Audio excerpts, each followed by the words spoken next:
Hello friends, आज हम supernova hypothesis discuss करने जा रहे हैं जो एक थ्योरी है ओरिजिन ऑफ अर्थ की। ये दी गई थी आर ए लिटिलटन द्वारा, जो कि एक ब्रिटिश एस्ट्रोनॉमर थे। लिटिलटन ने अज्यूम करा कि हमारी स्पेस में सन था ऑलरेडी, और सन का एक कंपेनियन स्टार था, एक साथी तारा। स्टार्स का बेसिक फंक्शन जो होता है वो न्यूक्लियर फ्यूजन पे डिपेंड करता है। हर स्टार के अंदर एक कोर होता है जिसमें न्यूक्लियर फ्यूजन रिएक्शंस होते हैं। न्यूक्लियर फ्यूजन रिएक्शंस में दो या दो से ज़्यादा हाइड्रोजन एटम्स कंबाइन करके एक हीलियम एटम को जन्म देते हैं। तो जब न्यूक्लियर फ्यूजन रिएक्शंस होता है तो बहुत ज़्यादा एनर्जी रिलीज होती है जो कि आउटवर्ड, बाहर की तरफ एक्ट करती है।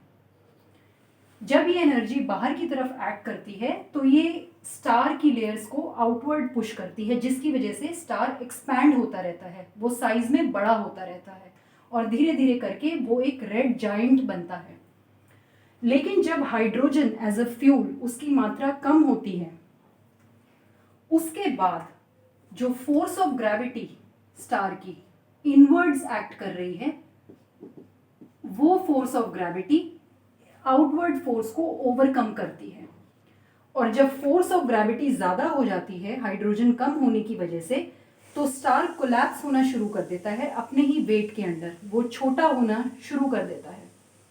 जब वो छोटा होता है तो उसमें फ्रिक्शन की वजह से बहुत ज़्यादा हीट जनरेट होती है, और हीट जनरेट होने की वजह से बहुत ज़्यादा एनर्जी रिलीज होती है और वो सुपरनोवा एक्सप्लोजन की तरह एक्सप्लोड करता है। इस पूरे फिनोमिना को कहते हैं सुपरनोवा एक्सप्लोजन। सुपरनोवा एक्सप्लोजन कब होता है? जब हमारा हाइड्रोजन, जो कि एक फ्यूल की तरह एक्ट करता है, उसकी मात्रा कम होने लग जाती है और फोर्स ऑफ ग्रेविटी बहुत ज्यादा हो जाती है, जिसकी वजह से स्टार जो है अपने ही वेट के अंडर कोलैप्स होना शुरू करता है। तब ये बहुत तेजी से फटता है तारा, और उसी को बोलते हैं सुपरनोवा एक्सप्लोजन। सुपरनोवा एक्सप्लोजन की वजह से स्टेलर पार्टिकल्स, मतलब तारे के अंदर जो पार्टिकल्स हैं, वो पूरे स्पेस में, पूरे ब्रह्मांड में फैल जाते हैं। और ये पार्टिकल्स सन की ग्रेविटेशनल फील्ड से अट्रैक्ट होके एग्रीगेट होना शुरू कर देते हैं इस तरीके से। जब ये पार्टिकल्स एग्रीगेट होते हैं तो धीरे धीरे ये कंडेंस होते हैं, ठंडे होते हैं। ठंडे होने की वजह से ये प्लैनेट्स का निर्माण करते हैं और ये सन के चारों ओर रिवॉल्व करना शुरू कर देते हैं एंगुलर मोमेंटम की वजह से। फॉर एग्जाम्पल, हमारी अर्थ,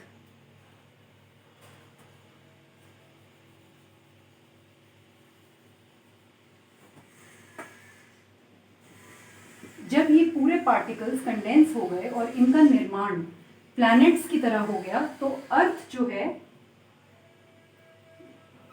वो सन के इर्द गिर्द घूमना शुरू उसने कर दिया। हमने देखा कि सबसे पहले हमने मोनिस्टिक हाइपोथेसिस से शुरू करा, फिर हम ड्यूलिस्टिक हाइपोथेसिस की तरफ गए, और अब हम सुपरनोवा हाइपोथेसिस पढ़ रहे हैं।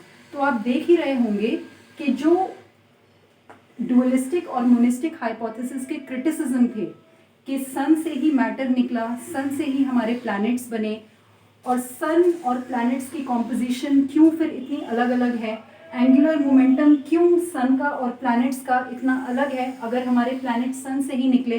तो ये सब क्रिटिसिज्म खत्म हो जाते हैं सुपरनोवा हाइपोथेसिस अगर हम पढ़ते हैं, क्योंकि इसमें बोला गया है कि सन से हमारे प्लैनेट्स की उत्पत्ति ना होकर एक साथी तारा से उत्पत्ति हुई है।